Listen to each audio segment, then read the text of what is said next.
Elle voulait sauver sa fille, mais elle n'a pas réussi. David Gentile nous présente ce soir le témoignage bouleversant d'une mère qui a tenté pendant des années d'hospitaliser de force sa fille suicidaire. Une tragédie qui montre bien la difficulté pour les familles et pour le système de santé de concilier les droits des patients avec leur santé. C'est l'histoire d'une mère et sa fille qui étaient très proches. Mais Joanne Brunel se doutait depuis longtemps que Catherine avait des problèmes de santé mentale. Dès que le secondaire a commencé, c'était difficile. Sa mère tente dès lors de consulter un médecin. Elle refuse un peu de parler au médecin. Après l'adolescence, la situation s'aggrave d'année en année jusqu'à une tentative de suicide en 2012 à l'âge de 22 ans. Catherine survit malgré de multiples fractures. Je me suis dit, bon, enfin, ils vont l'aider dans ses problèmes de santé mentale, puis ça va bien aller. C'est pas comme ça que ça s'est passé. Les médecins soignent ses graves blessures physiques. On pense alors qu'elle est dépressive et souffre d'un trouble de personnalité limite. Mais Catherine refuse qu'on traite ses problèmes psychologiques. Elle était majeure et puis que là, elle ne représentait pas un danger pour elle-même à ce moment-là et puis pour les autres qui ne pouvaient pas la garder de force. Tout est basé sur le danger. S'il n'y a pas de danger, quelqu'un ne pourra pas être gardé. Donc, évaluer le danger est difficile lorsqu'un patient ment quant à son état d'esprit. On dit souvent que les médecins ont mal évalué des cas, mais la barre est tellement haute que ça prend un danger grave et immédiat. Fait que si la personne, elle, essaie de convaincre le médecin qu'elle n'est pas dangereuse, ça va être très difficile pour un médecin d'évaluer un danger grave quand quelqu'un donne l'information à l'effet qu'elle n'est pas tant que ça. Dans les mois qui suivent, les policiers l'amènent à 2 reprises à l'hôpital. Chaque fois, c'est le même scénario. Ils l'amènent en psychiatrie.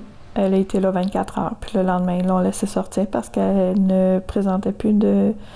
Elle disait qu'elle ne voulait pas plus se suicider, qu'elle était correcte. En août 2014, après plusieurs jours sans nouvelles de sa fille, l'appel fatidique. J'ai parlé à une policière qui m'a dit que, je me rappelle très bien de la phrase, « Madame, votre fille s'est enlevée la vie ». D'autres provinces comme le Nouveau-Brunswick veulent changer les lois pour permettre aux médecins d'intervenir plus tôt face aux problèmes de santé mentale. Plusieurs proposent que le Québec fasse la même chose.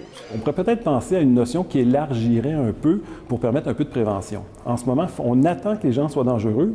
Jean-Pierre Ménard pense que les lois québécoises sont adaptées. Il estime que c'est le suivi des gens qui sortent de l'hôpital qui est déficient.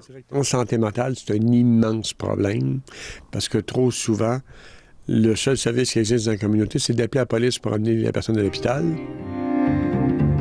Depuis la mort de sa fille, Joanne combat une dépression. Et plus de 2 ans plus tard, elle garde des remords. Peut-être que si je l'avais appelé 1 heure, 2 heures d'avance, il l'aurait sauvée cette fois-là. Peut-être qu'il y aurait eu un déclic puis elle aurait accepté d'être traitée. Je ne saurais jamais. Je ne saurais pas.